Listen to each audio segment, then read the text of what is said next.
ಪ್ರಧಾನಿ ನರೇಂದ್ರ ಮೋದಿ ಅವರ ಮಹತ್ವಾಕಾಂಕ್ಷೆ ಉಪಕ್ರಮ ಪರೀಕ್ಷಾ ಪೇ ಚರ್ಚಾ ಗಿನ್ನಿಸ್ ದಾಖಲೆಗೆ ಭಾಜನವಾಗಿದೆ. ಒಂದು ತಿಂಗಳಲ್ಲೇ ಅತಿ ಹೆಚ್ಚು ಜನರು ನೋಂದಾಯಿಸಿದ ದಾಖಲೆಗೆ ಅದು ಭಾಜನವಾಗಿದೆ. ಪರೀಕ್ಷಾ ಪೇ ಚರ್ಚಾದ 8ನೇ ಆವೃತ್ತಿಯ ಕಾರ್ಯಕ್ರಮದಲ್ಲಿ ಒಂದೇ ತಿಂಗಳಲ್ಲಿ 3,53,00,000 ಜನರು ಮೈಗೌ ವೇದಿಕೆಯ ಮೂಲಕ ನೋಂದಾಯಿಸಿಕೊಂಡಿದ್ದರು.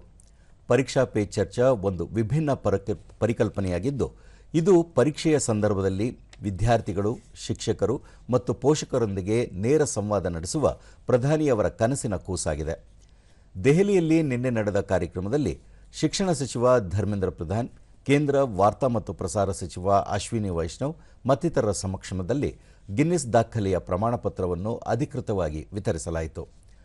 ಈ ಸಂದರ್ಭದಲ್ಲಿ ಮಾತನಾಡಿದ ಪ್ರಧಾನ್, ಪರೀಕ್ಷಾ ಪೇ ಚರ್ಚಾ ಪರೀಕ್ಷೆಯ ಒತ್ತಡದ ಸಂದರ್ಭದಲ್ಲಿ ಹೇಗೆ ತಮ್ಮ ಮನೋಭಾವ ಹೊಂದಿರಬೇಕು ಎಂಬ ಕಲ್ಪನೆಯನ್ನು ನೀಡುವ ವಿಶಿಷ್ಟ ಕಾರ್ಯಕ್ರಮವಾಗಿದೆ.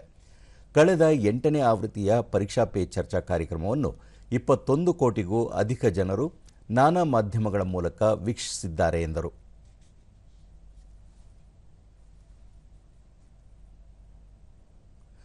ಸಚಿವ ಅಶ್ವಿನಿ ವೈಷ್ಣವ್, ಪರೀಕ್ಷಾ ಪೇ ಚರ್ಚಾ ಒಂದು ಭಿನ್ನ ಉಪಕ್ರಮವಾಗಿದ್ದು, ಇದರಡಿ ವಿದ್ಯಾರ್ಥಿಗಳು, ಪೋಷಕರು ಹಾಗೂ ಶಿಕ್ಷಕರನ್ನು ಒಂದೆಡೆ ಸೇರಿಸಿ ಅವರಿಗೆ ಒತ್ತಡರಹಿತ ಕಲಿಕೆ ಹಾಗೂ ಯೋಗಕ್ಷೇಮ ಕಾಯ್ದುಕೊಳ್ಳಲು ಅಗತ್ಯ ಸಲಹೆ ಸೂಚನೆಗಳನ್ನು ನೀಡಲಾಗುತ್ತಿದೆ.